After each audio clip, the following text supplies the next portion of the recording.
Hi friends, welcome to South Tale Kitchen. ఇవాళ మనం మన కిచెన్లో గోంగూర పచ్చడి ఎలా తయారు చేసుకోవాలో చూద్దాము.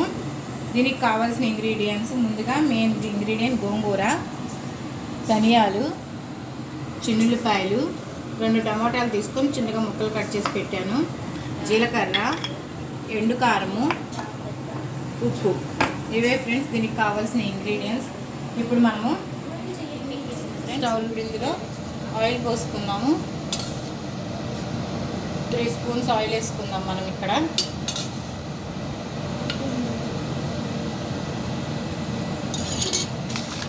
ఇప్పుడు ముందుగా మనము జీలకర్ర,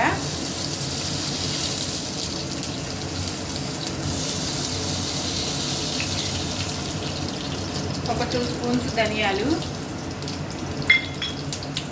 చిన్నుల్లిపాయలు,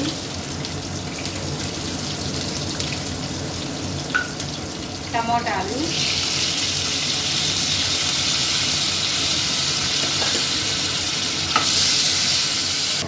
ఓకే ఫ్రెండ్స్, చూడండి ఇలాగా అన్నీ ఫ్రై అయిపోయినాయి కదా. ఇందులో మనం కొంచెం కొంచెంగా గోంగూరని తీసి మగ్గ పెట్టుకున్నాం. నేను ఆల్రెడీ దీన్ని శుభ్రంగా కడిగి పక్కన పెట్టాను, నీళ్ళన్నీ వాష్ చేసేసి. ఇప్పుడు దీన్ని మనం ఇందులో వేసి వేపుకుందాం. చూడండి ఫ్రెండ్స్, గోంగూర మొత్తం వేసి ఇట్లాగా ఫ్రై చేస్తున్నాం. మనం వేసినప్పుడు గోంగూర ఎంత ఉందో చూసారు, ఆకు ఎప్పుడు ఆకుకూరలు అంతే మనం వేసేటప్పుడు బాగా ఎక్కువగా కనిపిస్తుంది. అదే అవి ఉడికిపోతాయి కదా, అందులో నీరంతా పోయి వేగిపోతాయి కదా. అప్పుడు ఇదిగో చూడండి ఎంత తక్కువ అయిపోయిందో. ఇప్పుడు ఇందులో నీరంతా వినిగిపోతుంది, ఆయిల్ బయటకు వచ్చేదాకా మనం దీన్ని కుక్ చేసుకుందాము. ఇంకొక 2 మినిట్స్ కుక్ చేసామంటే సరిపోద్ది. ఇప్పుడు ఈ స్టేజ్లో ఉన్నప్పుడు కారం వేసుకున్నాం. ఇప్పుడు ఈ స్టేజ్లో ఉన్నప్పుడు కారం వేసుకుంటే కారం కూడా ఉడికిద్ది అనమాట గోంగూరలు. ఇప్పుడు మనకి ఇందులో సరిపడినంత కారం వేసుకున్నాం రుచికి. ఇప్పుడు ఇది కూడా దీంతో పాటు కలుపుకుందాం.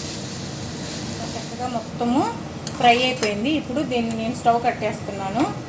దీన్ని కొంచెం చల్లార్చుకున్నాక మిక్సీ పట్టి తాలింపు పెట్టేసుకోవడమే. అయిపోయింది ఫ్రెండ్స్ పచ్చడి. నేను తాలింపు పెట్టినప్పుడు చూపిస్తాను నేను మళ్ళీ మీకు చల్లార్చినాక. కొట్టడానికి వెళ్దాం ఫ్రెండ్స్. ఇప్పుడు నేను ఇలా మెత్తగా మిక్సీ పట్టుకొచ్చేసాను. దీన్ని మనం తాలింపు పట్టుకున్నాము. కడాయి వేడి చేశాను, నూనె వేసా. అదే కడాయిలో ఆయిల్ వేసాను, ఒక 3 స్పూన్స్. ఇప్పుడు ఇందులో తాలింపు పెట్టేసుకున్నాము. ఎండుమిరపకాయలు,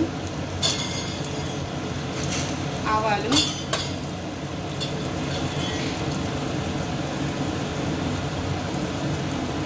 జీలకర్ర, సాయి మినప్పప్పు. ఇవి తాలింపులో వేసుకుంటే చాలా టేస్ట్గా ఉంటాయి. చిన్నుల్లిపాయలు చిన్న చిన్నగా ఇలా కట్ చేసుకొని చిన్నుల్లిపాయలు వేస్తున్నాను నేను తాలింపులో. ఇప్పుడు ఇందులో కొంచెం ఇంగు వేసాను టేస్ట్కి, ఫ్లేవర్కి. దీన్ని ఫ్రై చేద్దాం కొంచెం సేపు. ఇందులో కొంచెం కరివేపాకు వేసుకొని తాలింపు పెట్టాను. ఈ తాలింపు ముందుగా రుబ్బి పెట్టుకున్నాం కదా పచ్చడి, ఇదంతా వేసేసుకుందాం. అయిపోయింది ఫ్రెండ్స్ గోంగూర పచ్చడి. ఇది మనకి భోజనాల్లో బంతుల్లో పెడతారు కదా, ఆ స్టైల్ గోంగూర పచ్చడి. పదండి డిష్ అవుట్ చేసేసుకున్నా. గోంగూర పచ్చడి రెడీ అయిపోయింది ఫ్రెండ్స్. మీకు కనుక నేను చేసిన వంటలో నచ్చినట్లయితే ప్లీజ్ షేర్ చేయండి, లైక్ చేయండి, సబ్స్క్రైబ్ చేయండి ఫ్రెండ్స్. మీ సబ్స్క్రైబ్స్ నాకు చాలా ముఖ్యము. చూస్తున్నారు కానీ ఎవరు సబ్స్క్రైబ్ చేయట్లేదు. ప్లీజ్ సబ్స్క్రైబ్ చేయండి, నన్ను ముందు నడిపించండి ముందుకి. మీ కామెంట్స్ నాకు కావాలి, కామెంట్స్ ఇవ్వండి. ఓకేనా? Thank you.